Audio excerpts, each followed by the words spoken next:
What's up, Throdle? Who remembers which car was featured on the ice driving scene in Die Another Day? Well, keep on watching, as today you're in for a ride.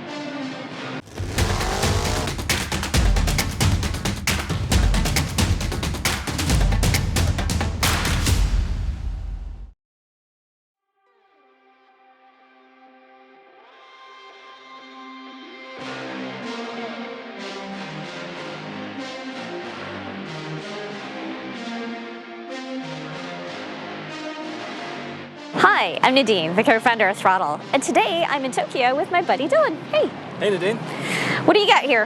What do I got? This is a 2002 V12 Vanquish Aston Martin, as seen in the wonderful film Die Another Day, starring Pierce Brosnan. Very good.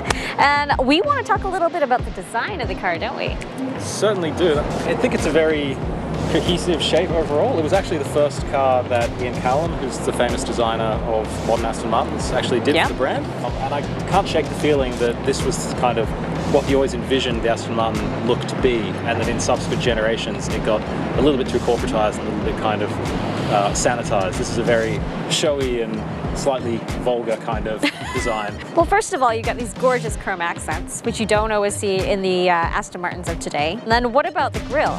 The grille is enormous and very, very silver. I like the fact that you can see straight through to the engine. But what about this? These curves here? Yeah, that's probably the most distinctive design element of the car, is the way that the hips kind of kick out at this point so wide. But what's very interesting about that is they decided to start that curve in the actual door panel itself, as rather than here. Rather than from their back, which actually would have probably added quite a lot of cost to the manufacturing process. And just looking at how the chrome continues here in the back and has a really nice curved finish. Well, one of the design elements that I've not really liked about the car is the fact that it just ends there when you've got all this other space in that line running there. And in the S model, which came out a few years later, that was one of the things they actually changed. They listened to my suggestion and actually made the whole thing chrome. Anything interesting in the trunk? We shall see. Oh! Well, I have a significant aftermarket sound system, and you've got your Aston Martin umbrella, of course. Just like in James Bond. Oh my god. Secret agent. So in terms of the design, it's very beautiful on the exterior. How does it compare to the interior? Is it just as gorgeous? I would suggest that they skimped a little bit on the interior and put most of their effort on the exterior. While for a 2002 car, it's not disgraceful. It's interesting that this large center console, this big plastic center console, was one of the things I never really liked about the car, but then I realized one day that it's actually made of metal, and apparently what happened was it was too shiny, so it was getting glare in people's eyes, so they actually had to paint it this matte finish. You can really tell that it's a handmade car. There's a lot of the panel gaps are kind of not what you'd expect in a car these days. It's very clear that a lot of this stuff has been kind of hand wrapped in leather, and this was actually the last car that they made at their original factory, where they did hand build the cars. After this, with the DB9 and on, they moved to a proper facility with proper robots and stuff, which is why the cars got much better. Should we check out the engine? Yeah, it's a V12, definitely. Let's hear this thing.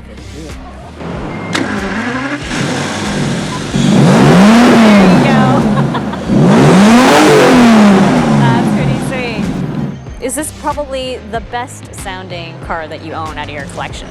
Yeah, probably. I mean, different cars, it's hard to say which sounds better because they sound different. How about we check out the performance on the road? Absolutely, let's go for a spin. All right, let's go.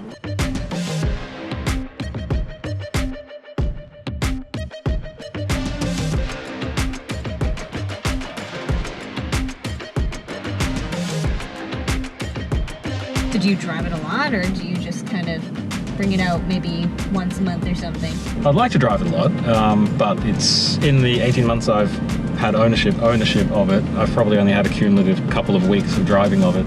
Never for more than a day or two at a time, just because it's had a check engine light on since I got it. And when I bought it, the guy told me that what he thought it was, and it didn't sound very alarming, but it turned out to not be that, and it's taken a year and a half to diagnose what the problem is. Just makes it more special when you drive it. That's a major event. But yeah, it's kind of being recognized now as kind of quite interesting because it was the last hand-built car, and the only problem people really have with them, except for sometimes reliability, is the really crappy gearbox, which is really hard to use and sometimes breaks, but as well. It was one of the very earliest single clutch sequential boxes, but it's interesting, Aston Martin have kind of tacitly acknowledged how bad the gearbox is, because they now actually offer to take it out and put a manual in your car if you send it to them and give them like $50,000. But you can put it in automatic mode if you wanted to, right? You can, but you wouldn't want to. Oh, why is that? Because it's terrible. Oh, okay. Because it's never in the right gear. So what's your favorite part about the car when it does work? Definitely the noise. I think it's probably the best sounding car I own. And just the overall look of it. It's very easy to drive. It's very much just like a car, kind of late 90s car.